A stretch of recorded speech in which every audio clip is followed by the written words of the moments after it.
Muy buenas noches, una nueva edición de Conociéndonos, siempre por Canal 7 Cablevisión con Productora del Sur. Hoy recibimos a Luis María Lucho Alfay, como le gusta que le digan. Bienvenido, Lucho.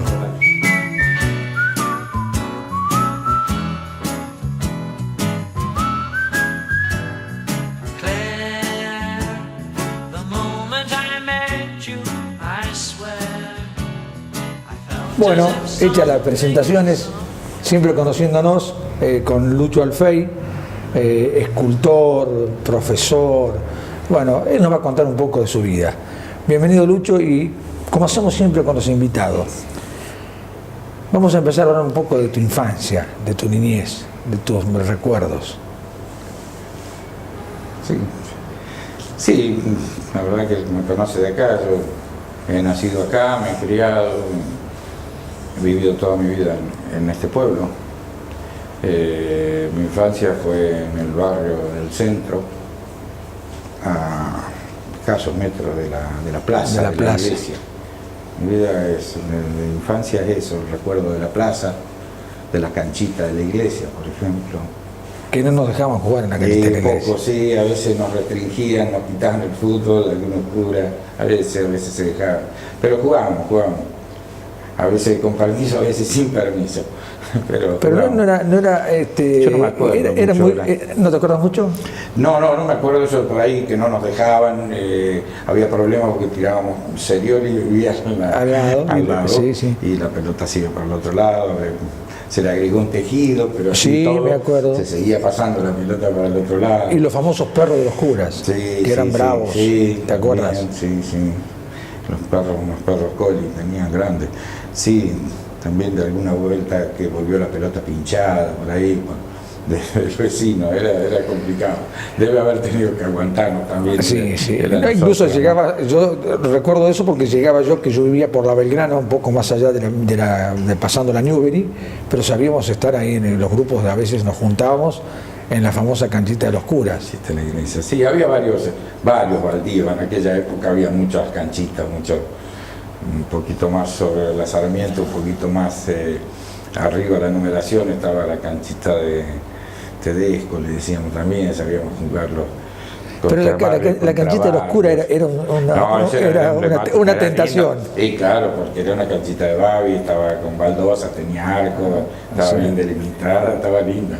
Aparte, se sabían hacer partidos hasta con público. Éramos nosotros mismos, pero a veces se juntaban muchos chicos, muchos más grandes que nosotros también. Yo me acuerdo porque mis hermanos sabían jugar ahí, no Chino, Jaique, o sea, un poco más grande que nosotros. Sí. 3, 4 años más. Y debe haber sido lindo el hecho de tener de niño la plaza tan cerquita, ¿no? La plaza, era hermosa la plaza para jugar, era hermosa. Me la cambiaron después, la verdad que le sufrí bastante el cambio. Nosotros teníamos una plaza de tierra, pasto. Sí. Y la verdad que quedó poco de eso. Sí, no digo que no sea linda la plaza que hay, pero a mí me siguen gustando ese tipo de plazas. La sigo viendo, en otros pueblos no la han perdido. Esa modernidad a mí no me copa mucho. El asfalto, el cemento por la planta y la tierra no la cambio. Bueno, hay quienes entienden el progreso de alguna manera, a mí no me convence. Nosotros jugábamos mejor en la otra. Bueno, son cosas, son cambios sí. Y son puntos de vista. Pero me acuerdo hasta de cuando la hicieron y todo, ¿no? Cuando la cambiaron, con qué mentalidad la cambiaron, porque era una cosa bastante que venía de otro lado. Bueno, fue copiada un poco, si se quiere. Totalmente. Así que... Totalmente. Y yo como niño no lo entendía, pero no lo entendía conscientemente porque a mí no me gustó. No me gustó el cambio. ¿Cuántos años tenía en esa época más o menos? Ponele 12, 13, no sé si llegaba. Yo soy del 54, lo habrán cambiado en el 66. Y por ahí, sí. El periodo de gobierno de Bazán. De Bazán, doctor Bazán. Que coincidía con el de Iría a nivel nacional, creo, ¿no? Sí, bueno, así es. Más o menos ahí fue. Y sí, yo sabía, aparte, Después hasta me fui dando cuenta, fui más consciente de que no estaba tan equivocado. Es una cosa introducida, culturalmente no era lo mío. Y yo vivía ahí en media cuadra desde que naciste. Desde que nací. Después te fuiste a estudiar a Córdoba. Sí, ya en los años 70, bastante convulsionado la cosa, con un secundario incluso, no sé si decir politizado ya, porque yo era chico, pero en la escuela secundaria quien se preocupaba un poco por leer algo ya se daba cuenta que donde iba a estudiar no era ningún lugar, todos teníamos el entusiasmo de irnos a estudiar, igual que ahora, igual que siempre, pero no eran épocas fáciles. Nosotros ya habíamos tenido cierta conciencia de lo que había sido el Cordobazo, por ejemplo, o sea, sabíamos que íbamos a estudiar en un lugar complicado.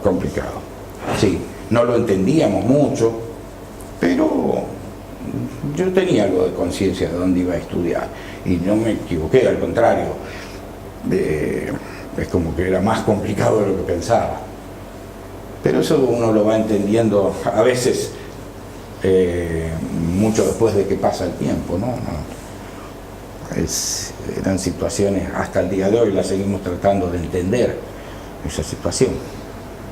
No era fácil, No te resultó fácil seguramente. No. Al principio, como cualquier estudiante, le cuesta un poco adaptarse. Yo tenía a mi hermano estudiando allá, así que eso me facilitó un poco, vivía con él. Había estado otro hermano antes, pero ya, creo que ya cuando yo me fui a estudiar, él ya estaba en la ciudad de nuevo, casado, sí, ya había vuelto, Chino, el mayor de los varones. Y estaba mi otro hermano, Jaike, y con él, bueno, a mí eso hizo que me adaptara más o menos, porque cuando yo fui a estudiar arquitectura, y arquitectura era una facultad que había estado particularmente convulsionada en la dictadura anterior, la de Onganía. Estamos viendo cómo uno la vida en ese entonces no la entiende tanto, pero está asignada por todo lo que le pasaba al país en esa época. Yo cuando voy a Córdoba, ya en periodo democrático, en el 73, pero voy con la reapertura, entro a arquitectura con la reapertura de la facultad, y la facultad venía de un cierre durante el periodo de Onganía. Entonces estaba readaptándose con un sistema incluso de estudio muy particular que tenía la Facultad de Arquitectura, de mucha participación estudiantil, de todos los claustros de la comunidad educativa de arquitectura, no docentes, universitarios y estudiantes. Y eso hace que uno entre a estudiar en un contexto, al tener participación en lo que era toda la gestión de la facultad, empieza a tomar conciencia de lo que está pasando en todo. Y eso hace que uno se meta, se involucre, con ciertos resultados que la mayoría de la gente también conoce acá, ¿no? Que son todo lo que vino después de eso. Bueno. Sí, la persecución, todas las cosas. Claro, sí, la militancia, persecución de toda forma de pensar distinto, ¿Vos crees con que el posterior golpe, ¿no? Sí, por supuesto, el golpe después, que fue lo que... 76, yo hacía 3 años que estaba allá. Realmente, por ahí seguramente pensarás, como sé pensar yo, y muchos, mucha gente por ahí no sé si no se dio cuenta, no entendió o no quiso entender. ¿Cómo lo ves? Estábamos en el medio de una situación y la vivíamos involucrándonos o no, y había gente que tomaba más participación y estudiantes que no tanto, pero no entiendo muy bien si se entendía o no se entendía. No digo por los jóvenes, digo por el país en general, por el pueblo en general. La gente por ahí me da la sensación de que o estaba cómoda y no quiso ver, o no vio por ignorancia. Ya más a lo que fue el golpe. Exacto. Ya estamos saltando digamos, las consecuencias de toda esa época. Se viene el golpe de Estado. No, el golpe de Estado tampoco es una cosa que está descolgada del contexto internacional. No es una cosa que sucedió acá. Se sucedieron los golpes de Estado en toda Latinoamérica. se frenaba todo lo que era el desarrollo de movimientos nacionales y populares. Bueno, una historia larga en nuestro país, desde el año 30 se venían frenando. Lo que pasa es que en esa época fue más sistemática y con un planeamiento mucho más profundo por parte de lo que eran todas las corporaciones que frenaban esos movimientos. Imagínate, cada tanto en nuestro país, cada vez que un movimiento nacional se desarrollaba con elecciones legales, totalmente válidas, legítimas, sí. Y bueno, eran interrumpidas sistemáticamente por esto, que usaban a su brazo armado, que eran las Fuerzas Armadas del país, pero las usaban para violar la Constitución. Eran los primeros subversivos de cada... Sí. Y... por más que lo tildaran a los demás de nosotros éramos los subversivos porque pensábamos distinto. Lo que queríamos era evitar justamente ese tipo de abayazamiento, que eran los golpes sistemáticos a todo movimiento popular que llegaba por elecciones al gobierno. No era ninguna... Y como bien decís vos, pensado, pero realmente preparado y tramado. Yo soy clase 55, en el 76 hice la colimba en Buenos Aires.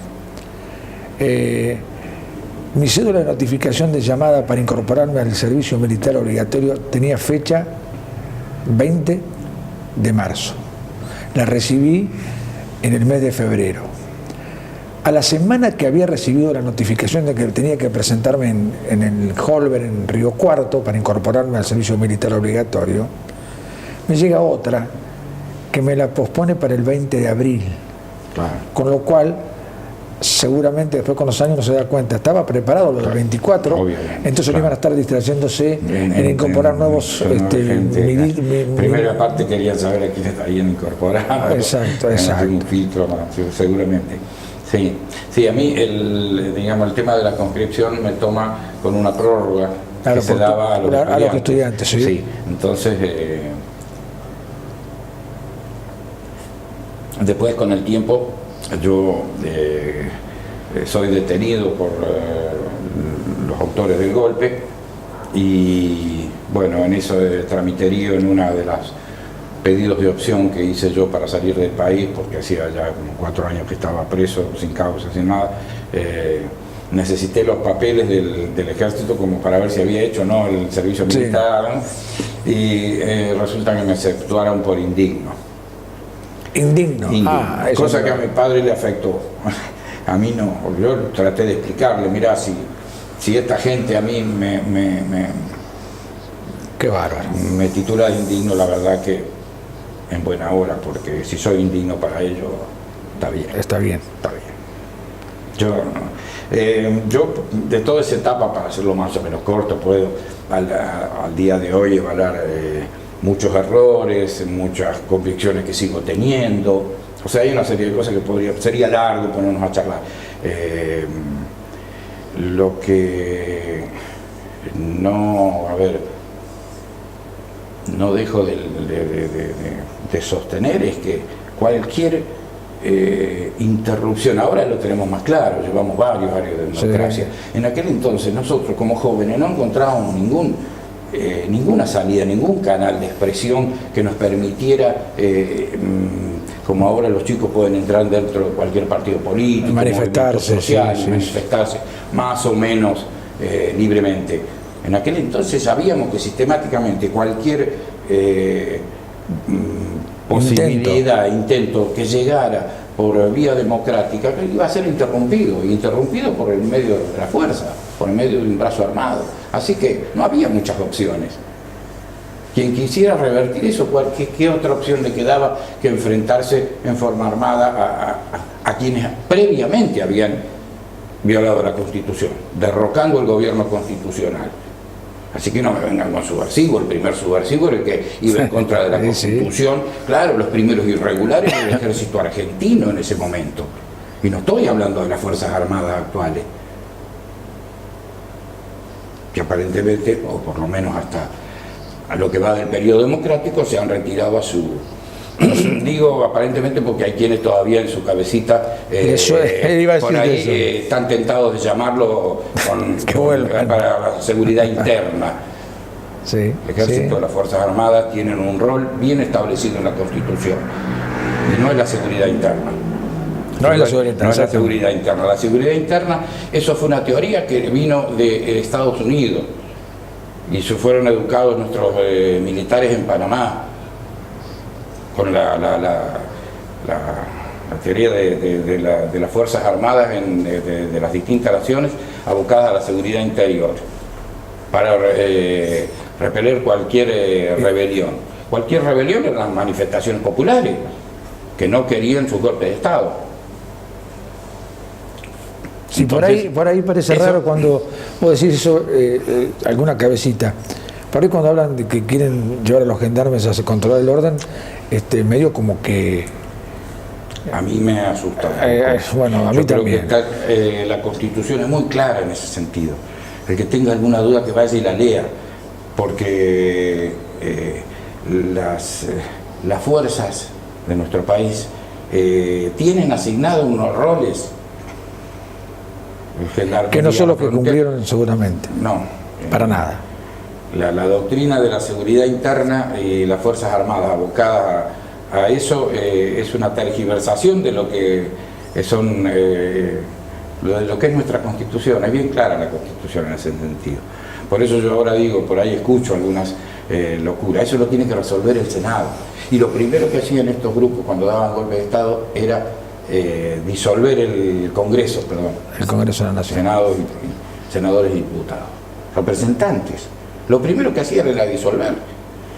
Pusieron, no me acuerdo cómo era la comisión de asesoramiento legislativo, un invento para reemplazar el Congreso.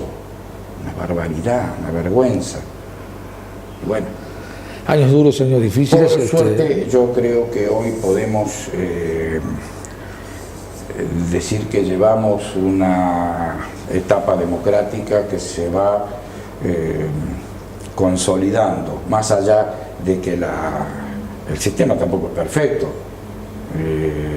Hay vericuetos, hay formas de trabar cosas, de no dejar, o sea, las fuerzas políticas que actúan aún dentro de un proceso democrático, cuando no les conviene traban, cuando les conviene desarrollan. Bueno, eso es el juego democrático, que es difícil, y es difícil aprenderlo. Y somos muy jóvenes en ese sentido, porque sin interrupciones son los primeros 30 años que llevamos. Bueno, que aunque parezcan muchos, no son muchos. Que aunque parezcan muchos, no son muchos. No, tenemos fresca todavía todo lo que sucedió antes. Heridas que sucedieron antes tan frescas y todavía no se terminan de resolver. Yo por lo menos tengo una que así para mí emblemática, que es la cuestión de derechos humanos con respecto a los bebés desaparecidos, apropiados. Primero son delitos que no prescriben, y segundo son cosas que falta resolver. Falta resolver porque falta encontrar muchos niños nacidos en cautiverio durante el proceso y que no aparecieron, y están apropiados, y dónde están, y los archivos militares tienen que esclarecer eso, incluso archivos de la Iglesia. Es una duda pendiente con la sociedad. Yo creo que sí, son cosas que no se han resuelto y que, bueno, se avanzó mucho, la ciencia avanzó mucho y dio una mano muy grande, pero bueno, es una etapa que continúa y que habrá que seguirla resolviendo con el paso del tiempo. Quizá no lo veamos nosotros, pero seguramente el tema el ejercicio hay que seguir en el tema, como bien decís vos, cumpliendo más años en democracia para que aprendamos y sigamos aprendiendo cada día. Sí, a mí me alegra por lo menos de que incluso en periodos de crisis democrática que hemos tenido, como cuando se fue un presidente expulsado por las fuerzas populares, no se interrumpió lo que es el proceso democrático, subió la cadena de sucesiones, subió el presidente del Consejo, tuvimos una etapa ahí bamboleante de 3, 4, 5, no sé cuántos presidentes, pero no se interrumpió el proceso de orden democrático. Incluso actualmente, cuando hay manifestaciones bravas de oposición, no se interrumpe, nadie, incluso a veces yo veo que más desde el gobierno plantean como los desestabilizadores. No hay desestabilizadores, acá hay oposición, sí. Y se expresa. Pero, y con todas las armas democráticas que se tengan a mano, pero desestabilizar, poner no. Para nada. En ese sentido, a lo institucional hay un respeto muy grande, muy grande. Más allá de lo poco que me guste a mí, particularmente este gobierno nacional, yo lo he expresado públicamente, no tengo ningún problema. Es la figura institucional. Es más, cuando hago la crítica, la hago como figura institucional. Tenemos que hacer un pequeño corte. Lucho Alfay realmente nos va a faltar tiempo seguramente para charlar con él y seguir escuchando su historia de vida, su vida y quizás cosas que ustedes no conocen. Agromaderas La Boulaye de Alberto Longo ofrece todo para el productor agropecuario. Además, tiene todo lo necesario para techar su vivienda: tirantería, machimbres, insecticidas, placas de yeso, perfilerías y accesorios. Consulte descuentos por pago contado. Agromaderas La Boulaye de Alberto Longo próximamente instalará su fábrica de mangas, bretes, tranqueras y portones en el nuevo Parque Industrial de La Boulaye.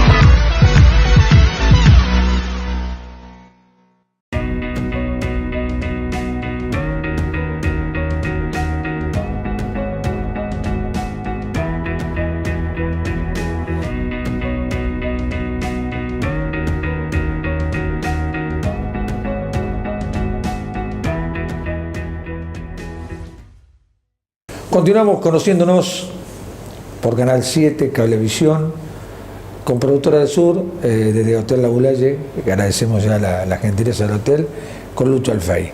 Lucho, vamos a hablar un poco de tu familia, de tus hijos, de tus arte, de tus cualidades artísticas, que son muy buenas y muy lindas. Por lo menos son más alegres que la son más alegres de lo que hablamos hasta ahora. Sí. No, lo que pasa es que a mí me ha marcado mucho esa experiencia, pero sí, yo vuelvo en el 82 a mi pueblo otra vez, después de unos 9 años que estuve afuera, entre los que estuve estudiando y detenido, más o menos fueron 9 años.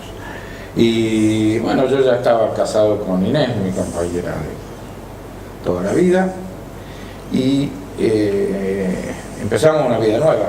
Ella ya había salido un tiempo antes, ya estaba con su familia y bueno, en ese entonces salimos ya casados, porque yo para poder verla nos habíamos casado en la cárcel, así que inicié mi vida familiar, la de mi propia familia. Y al 84 empiezan a nacer mis hijos, 4 hijos. Cuatro hijos. 3 mujeres y un varón, más chicos un varón. Todos bien. Por suerte vivieron en democracia. Ya grandes, ¿el más chico cuánto? 29 años, 28 años está en Córdoba estudiando, es el único que todavía está estudiando, está haciendo comunicación social. Los demás, algunos estudiaron, otros se dedicaron a trabajar, pero todos bien, todos bien.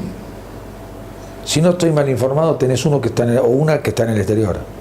Estuvo, sí, esa es Camila, es la más chica de las 3 mujeres, sí, ahora está acá, pero tuvo una experiencia, a mí parece muy linda, se fue a trabajar, a pasear, después me encontré con que es una experiencia en muchachos de todos lados, pero de Argentina muchísimo, que les gusta viajar.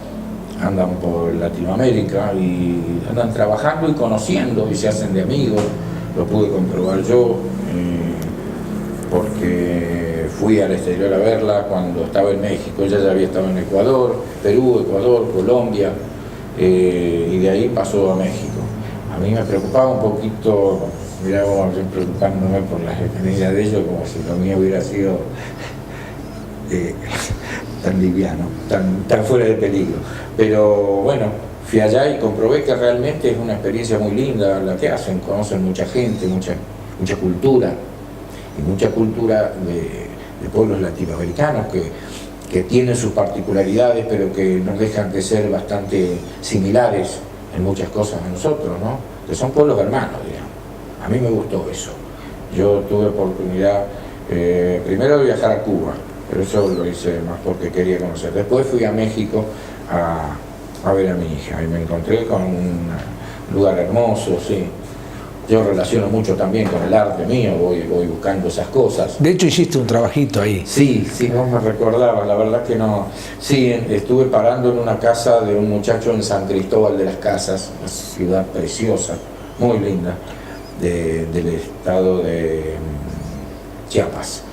Y en la casa habían cortado un aguacate y el muchacho de la casa, que era un amigo de mi hija, Fabricio, le gustó la idea de hacer algo, así que ahí nomás fui, me compré una herramienta allá y una moladora y me puse a tallar el aguacate, que salió muy lindo. Era un árbol con varias ramas y en cada rama hice una figura un poco de lo que había visto ahí, sobre todo en San Cristóbal, Chiapas. No nos olvidemos que ahí hubo un gran levantamiento de lo que fue el ejército zapatista. Bueno, la escultura hablaba un poco de todo eso, de sus raíces indígenas, todos lugares ligados a la cultura maya. Dejaste tu marca en México. Sí, dejamos un trabajito ahí. Muy lindo porque después vi muchas fotos, la casa, él la convirtió, además de ser su vivienda, en una especie de galería. Su vivienda es una galería de arte, él trabaja con eso, ese muchacho. Es un muchacho de Guadalajara, vive ahí hace muchos años en San Cristóbal de las Casas, pero es de Guadalajara. Y su casa es una gran galería de arte, una hermosura de casa, y bueno, yo encantado porque eran todas paredes con obras colgadas, me traje alguna, pero bueno, poder hacer eso ahí, a él le encantó la idea.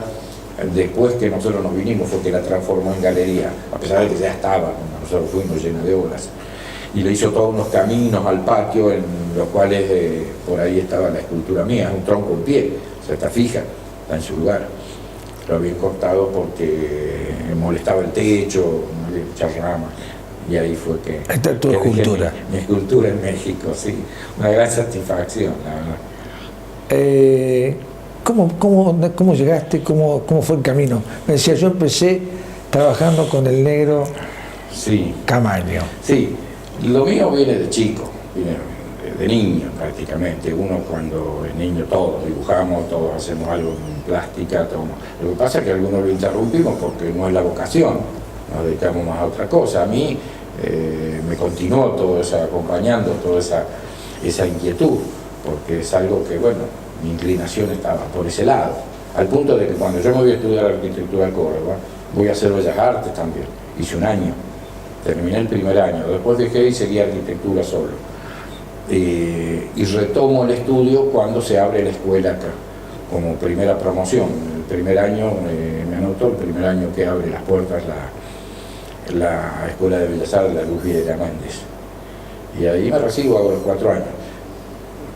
A todo esto yo ya estaba, cuando vuelvo a la Bulaña me pongo a trabajar como carpintero junto con el flaco Camaño, que aparte era mi cuñado, casado con mi hermana, con el que había compartido muy de niño toda esa experiencia, porque él ya hacía, cuando era novio de mi hermana, era un muchacho, yo era un niño, yo ya lo veía trabajar la madera, de yeso, sí, de todo, pero sí, él ya era carpintero. Entonces me vuelvo a juntar con él, yo ya grande, él mayor que yo, y ahí empiezo a ver, porque él estaba en esa etapa así de plástico. Él tuvo varias etapas, deportista, hizo muchas cosas, sí, un talento realmente. Y yo lo engancho en este periodo cuando él ya está convertido en un artista plástico, un escultor, habilidoso, técnico del trabajo en madera. Entonces, bueno, absorbo un poco toda esa uno va robando con plástico todo. Y yo con él empiezo a aprender lo que es la técnica de la madera. Lo demás era una cosa que yo ya más o menos traía, lo que es la cosa plástica, la inquietud por crear. Pero hay obras tuyas por muchos lugares de la República. Por suerte sí, he tenido, sí, el último periodo, sobre todo con esta onda de tallar los árboles en pie cuando se secan, que surgió un poco en el sur, en bosques que se habían quemado. Ahí surge un poco la idea de empezar a tallar los troncos en pie. Y se me ocurrió que en el lago, me acuerdo todo, cuando estaba, creo que era la gestión de Alicia Pereira, que estaba Raúl, que es muy amigo mío, estaba en una de las funciones ahí, y lo fui a hablar porque tenía un proyecto, una inquietud, me había gustado mucho la idea de hacerlo en el lago, que se estaban secando los cipreses que estaban alrededor del camino. Todo el camino del circuito del lago tiene cipreses a la orilla. Se empezaron a secar, me pareció una linda inquietud, lo cual me lo corroboró la gente porque se encantó cuando empezamos a hacer el trabajo. La gente iba a ver incluso cuando lo estábamos haciendo, cuando estaba trabajando. A Raúl enseguida le gustó la idea y ahí arrancamos. De eso derivó en varios trabajos porque uno empieza a publicar, ahora con el tema de las redes se simplifica bastante. Claro, aquel entonces hacer una exposición, yo una vez hice una, creo que estaba Goldman en ese entonces de Intendencia, siempre ligado un poco a la gestión que hubiera. Hicimos estaba Larisa Nardín en Cultura y con ella pude sacar una exposición. Había que hacer todo un trabajo, hoy en día uno no necesita prácticamente, llega más a la gente publicando las cosas que... Yo no soy muy ducho en esto de las redes sociales, pero por ahí mis hijos me lo manejan y con una publicación ya alcanza, ¿no? Mucho más claro. Entonces ahí con eso de los enganches, de empezar a conectarse, contactarse con gente, así empecé a visitar encuentros de escultores que se realizaban, a los que íbamos invitados, seleccionados. El último que participé tuve la oportunidad y el orgullo realmente, porque fue un encuentro muy muy lindo, espero que se repita este año. Fue el año pasado en en Altagracia. En Altagracia. Muy lindo encuentro con escultores de todo el país, en madera, en piedra y en chatarra, en reciclaje de hierro, donde salieron unas obras hermosas. A mí yo me quedé muy satisfecho con lo que hice, porque el tema era los comechingones, que son los pueblos que habitaron toda la sierra cordobesa. Y salió una escultura, un tronco con buena dimensión, como de 3 metros de alto, una india. Bueno, después tuve la satisfacción, me hablan de Altagracia al tiempo, de que la habían emplazado en un nuevo museo inaugurado creo que de arqueología. O sea, la verdad que como un homenaje, yo lo sentí. Es una caricia para el alma. Sí, totalmente agradecido. No he vuelto a Altagracia, pero lo tengo pendiente, tengo que ir a verla, porque está emplazada en ese nuevo museo. De todas maneras, el encuentro duró una semana, fue hecho ahí en un tajamar que tienen ellos, un lugar precioso. Sí, conozco. Y trabajamos ahí, sí, considerado patrimonio de la humanidad, buscar las estancias jesuíticas al lado. Una cosa hermosa, el pueblo de Altagracia visitándola toda la semana, la muestra, no, muy lindo. Y con unos trabajos realmente de muy buen nivel, Fue visitada por un escultor conocido, yo lo conocía de la época mía que había estado estudiando, y ahora ya es una persona grande, Solís, un escultor, trabaja mucho hierro. Fue visitado como visita de honor, digamos, no participó, pero estuvo en el encuentro. No, la verdad fue muy lindo. Espero que se haga este año nuevo y poder estar. Vamos a ver. En esos encuentros ustedes producen un trabajo. Un trabajo que queda. Que queda. Sí, con el cual se hacen de distintas maneras. Algunos no. Algunos son encuentros, son como certámenes con premio al primero, segundo, tercero. Esos premios quedan, el resto uno se lo lleva de vuelta. Depende cómo se arregle, cómo sea la modalidad. Hay distintas formas. Muchas veces se dejan y uno tiene una retribución, que a lo mejor no es el precio de la obra, pero más o menos. Pero le dan a todos los participantes un pago por su obra y la deja. Ese de Altagracia se fue así. Nos pagaron los viáticos más un importe X que nos pagaron igual a cada uno por el trabajo que dejábamos. Pero la verdad que uno lo hace gustoso, porque aparte de dejar una obra, participa durante una semana atendido, mimado como un artista y en comunión así con sus pares, con colegas, con gente, claro, sí, y de todo el país. Entonces tiene oportunidad uno de comparar, de intercambiar. Claro, no, es realmente un tiempo que pasamos que... ¿El Estado colabora, aporta? Qué buena pregunta. Y bueno, sí, hay estados y estados. Hay ciudades, hay pueblitos, comunidades que ni siquiera llegan a ciudad, como el Chacay, pero que tiene gente con onda, que le mete, y se organiza un encuentro de cultores. Yo el primero que fui fue ahí, el Chacay, es una visita así, está cerca de las Albahacas, cerca del Pacorral, yo lo conozco mucho por eso, un poco fui invitado por eso, porque hay cierta relación en la zona. O me conocían, o conocía a uno que conocía a los que integraban. La verdad que fui invitado por eso.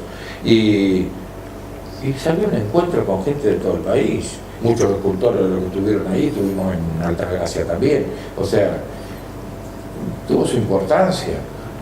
Y nos pagaron a todos, lo que pudieron, pero no es un problema no, hay que contar con grandes medios. Nosotros, a partir de esa experiencia que fuimos con Germán Mieres, de otro escultor de acá de la Bulaye, chaqueño, pues radicado acá, ya hace unos cuantos años, tiene toda su familia acá, nació toda su familia acá, toda su descendencia.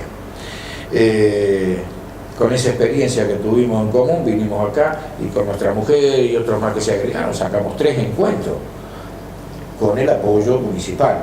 El apoyo a veces lo tenés y a veces no. Hay quienes les interesa la cultura y hay quienes no.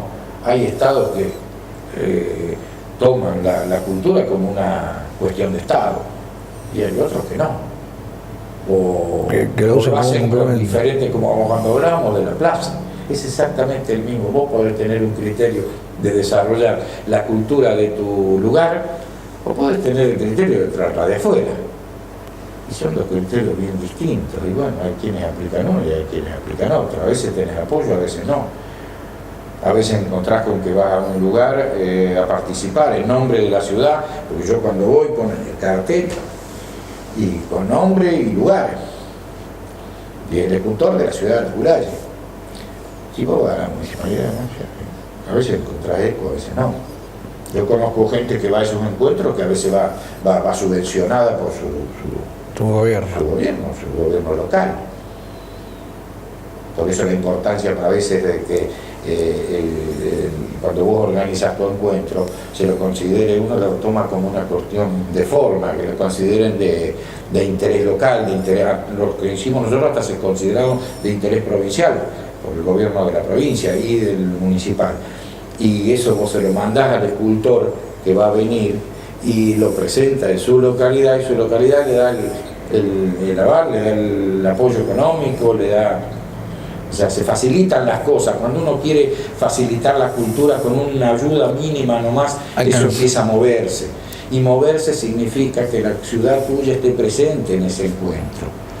Y no es poca cosa, no es poca cosa, estar presente con una expresión cultural, ¿no? Claro. O sea, hay alguien, hay movida, hay cosas que se hacen. A veces, yo no digo que no se hagan porque siempre se hacen. Por arriba, por abajo, como sea, se hace. Pero es bueno que eso salga a la luz. Que se sepa, ¿sí? En tal lado hay tal movida, porque un escultor no nace de la nada, es porque hay algo, hay. Entonces habla bien de la ciudad. Escultor con una vida rica para contar muchas historias. Otra parte de tu vida es el taller laboral. Sí, son derivaciones que fue teniendo en mi vida que no las esperaba mucho. Esto del arte era más previsible porque de chico yo lo sentí, pero esto otro tuvo que ver con una etapa de mi vida donde, claro, me venía definiendo qué hago yo, porque volví, empecé un poco naturalmente, empecé a trabajar en la carpintería, pero no sabía si iba a hacer eso. Tenía ligación con la parte cultural mía, entonces venía bien, pero cuando yo estudio en la Escuela de Bellas Artes, que te dije justo abre al tiempo que yo vuelvo a la ciudad, me recibo y como maestro de plástica empiezo a dar en una escuela especial, la Tomás Bruno de la ciudad de Valle, donde tuve una experiencia muy muy linda con gente, algunos de acá, otros de ahí de Valle, pero una experiencia muy rica. Por ahí hasta me traiciona un poco la emoción. Fue mi única experiencia como docente, pero aparte junto a Alicia Cisneros, ¿verdad? Sí, me acuerdo de Alicia. Bueno, muy buena, donde a mí me hizo crecer. Fue poco, un año. Y de ahí a Alicia la llaman de unos padres que se querían reunir acá para darle salida a sus hijos que salían de una escuela especial, igual que la que estaba dando yo en Levalle, y querían, se encontraban con la disyuntiva de qué hacer con sus hijos cuando terminaban el estudio, cuando terminaban Arcoíris, a dónde iban, quedaban sin lugar, sin contención, y pensaron en su salida laboral, a ver cómo podían adaptar una salida laboral a las capacidades de sus hijos. Y la llaman Alicia. Alicia es una persona muy rica, con mucho para ofrecer. Me llama, porque yo estaba dando la clase, ella era directora de la Escuela Tomás Bruno, y nos venimos. Ella renuncia al cargo de directora, yo estaba dando clases, de una suplencia, lo mío, y nos venimos. Y de ahí mi vida agarró para otro lado, empiezo a trabajar en el año 99, pues, 89-90. Yo recién recibido, había tenido un año de clases en la docencia en Levalle y una experiencia acá en la Bulalle corta en la cooperativa granjera, y voy a desembocar ahí. Y para mí fue la experiencia de mi vida, poder volcar ahí lo que era mi conocimiento, un poco de taller, un poco de plástica, en ese entonces no tan definido. Después fue una salida laboral más concreta, el taller se transformó en un taller laboral, agarró una corriente de los talleres protegidos que estaban naciendo en todo el país. Fui enviado por el taller a la Universidad Tecnológica de Pacheco, a la UTN en Pacheco, donde capacitaban a la gente que trabajaba en estos talleres protegidos, a supervisores, a gente de las comisiones directivas, toda una experiencia nueva, y a mí me encantó. Me involucré en ese trabajo. La que nos llamó fue Nancy Rey, que hace poco la nombraron persona ilustre de la ciudad, ilustre. Su experiencia con la discapacidad, justamente, por lo menos a mi forma de verla, la parte más destacable de ella, no todo su trabajo con la discapacidad. Y fue una experiencia para mí que hasta el día de hoy, ya más cerca de la jubilación que del trabajo, porque ya llevo casi, no sé, 20 y pico, 30 años ya, ¿no? Desde el 90, bueno. Una experiencia hermosa, una construcción de algo con sus vaivenes, no deja de acompañar lo que es la realidad política, sí, la realidad económica, por supuesto, una salida laboral, un taller no puede estar exento de todas esas cosas, pero aún así peleándola con comisiones directivas que estaban un tiempo, que se cambiaban, que volvían otros, que le ponían lo que podían, pero ahí está,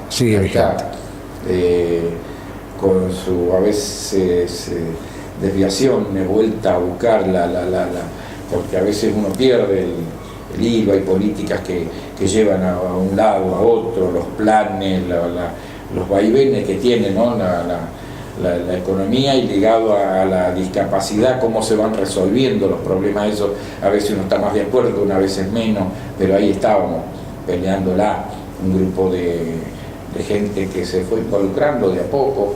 Yo lo vi desde el comienzo, Alicia Cisneros también, Alicia después se abre, bueno, el tiempo fallece, con Nancy estamos desde esa época, Nancy ya ahora un poco más retirada, yo a punto porque ya estoy, como te decía, más cerca de la jubilación, mi experiencia ya ahí, ya un poco es como que declina, ¿no? En los últimos años. Yo recuerdo cuando recién empezábamos, el ímpetu, la gana, la fuerza, recuerdo toda esa época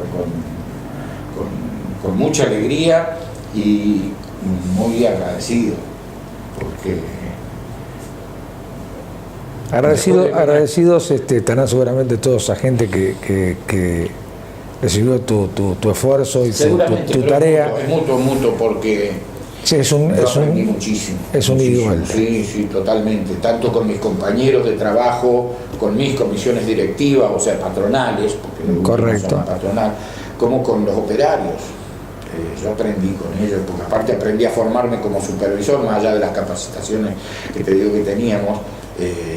Íbamos un poco a esas capacitaciones a ver cómo se hacía, porque tampoco es que nos iban a dar alguna receta, porque nadie sabía nada, estaban recién iniciando. Entonces el compartir experiencias de ahí va saliendo. Hasta nos venían a visitar a veces legisladores, porque se estaba legislando lo que era, que en realidad nunca ha podido salir, pero de que era la legislación laboral para ese tipo, para esos operarios. No, es muy interesante la experiencia. Lucho Alfey nos ha contado muchas cosas, seguramente tendría muchas cosas más. El tiempo en televisión es tirano, ya se nos acaba. Yo quiero agradecerte en nombre de la productora, en nombre propio, todo lo lindo que nos contaste, que le contaste a la gente de la comunidad de La Abuelaje, que seguramente muchas cosas no conoce. Yo te quiero agradecer infinitamente que nos hayas acompañado en este nuevo programa de Conociéndonos. No, agradecido soy yo de poder contarle, espero que a alguien le interese un poco lo que fue toda esa experiencia. Te agradezco, muchas gracias por acompañarme. Gracias a ustedes. Una nueva edición de Conociéndonos con Lucho Alfey. Agradecemos a la gente del Hotel La Abuelaje y también a Dandy por la ropa, ¿no? Los espero el próximo lunes a las 21 horas por Canal 7 para seguir conociéndonos.